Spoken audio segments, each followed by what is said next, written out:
İnanırsınız müəllimlər, mən də bundan sınaq hazırlamışam, onu göstərim. Hələ ki bu yox idi, mən bundan bir test hazırlamışam, amma mən belə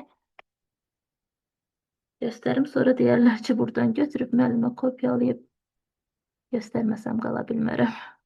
Müəllimlər, nəhayət ki, sınağımı hazırlamışam sizlər üçün. İnşallah onu da işləyəcəyik canlı olaraq, amma indi yox, imtahana az qalmış. Çox çətin bir sınavdır. Deməli, təsadüfdür də ola bilər. Mən elə bunu bugün burada hazırlamışam, ürəyim təmiz imiş deməli. Yəni mən biraz daha gəriz format etmişəm. Bilirəm ki, sonradan deyərlər ki, birdən orada olduğuna görə sualı müəllimə hazır idi. Mən yəni bu gün bunu hazırlamışam. Əslində bitirmişəm. 50 dənə sualdır.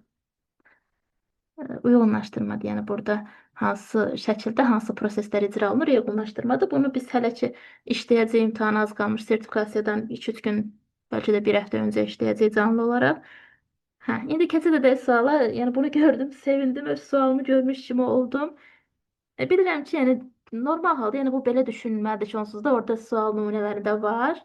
Müəllimə də ona baxıb biraz da təkmilləşdirib hazırlayıb. Xeyr. Mən yəni bunu bu gün hazırlayıb sınavımı bitirmişəm. İnşallah da təqdim edəcəm sizlərə. Davam edək müəllimlər, bunu paylaşdım ki, sizin üçün yəni heç də qorxulu deyil. Yəni biz hər formada testlər işləmişik. Bu hal-hazırda gördüyünüz test nümunəsi oradakından qat-qat çətindir. Çətin deyil ha. Bilirsiniz onsuz da. Sadəcə orada bir şəkildir.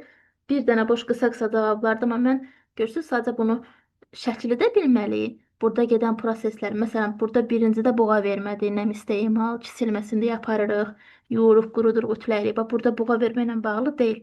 Şəklimizlə bağlı doğru cavabı qeyd edəcəyiz. Belə, keçid edək testimizə. Bilirəm ürəyiniz orada qalıb. Gəlin baxaq, test nümunələrinə baxaq, müəllimələr. Deməli, baxaq hələ görək bu sualdakı nümunədə testlər necədir. Aşağıdakı fikir hansı varianta uyğundur? Bu şəkil burada var. Yəni biz bilirik ki, burada görürsüz, biz demişdik ki, parçanın əyriliyin aradan qaldırılmasında biz onu üzü içəri olmaqla iki yerə qatlayırdıq ortadan. Sonra parçanı əlimizdən dartışdırırdıq. Burada kəsmə prosesi etmədik. Düzdür, parçanı heç kəsmədik.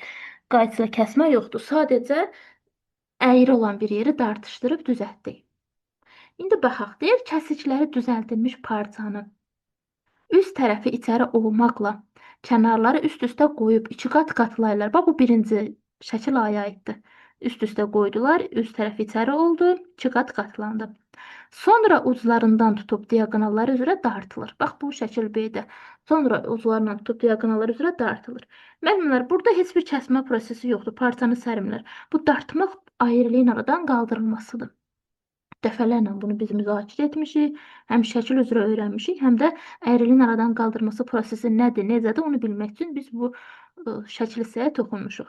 Əyriliyin aradan qaldırmasına demişdim ki, heç bir kəsmə əməliyyatı aparılmır. Kəsmə işi görülmür, düzdür? Məsələn, biz buğa vermədə nəm istemal idi ilkin yumadan sonra kiçilməsində, qüsurlar aşağı edənə baxırdıq, qüsurlu yerlər müəyyən edirdik. Parçanın sərilməsində də biz öyrənmişdik, nə edirdik? Masanın üzərinə sərirdik, hətta orada ardıcıllıq var idi, onu öyrənmişdik. Kənarların da o zaman kəsirdik ki, parçanın kənarı cod olan zaman kəsirdik. Burada yəni kənarların kəsilməsinə bağlı bir fikir yoxdur, qüsuru tapmadı burada. Kəsiklər də düzəltmək olsaydı, yəni burada parçanın bir sapını çıxarardıq, o sapın üzəri ilə gedərdik, sapın izi ilə gedib parçanı düz kəsmiş olardıq. Növbəti sualımıza baxaq müəllimlər. Burada cavab C variantıdır. Elə şəklə baxanda da bilirsən ki, əyriliyin aradan qaldırma prosesidir. Baxaq növbəti hissəyə. Mən bu yazıları buradan kənarlaşdırmaq istəyirəm, alınmır.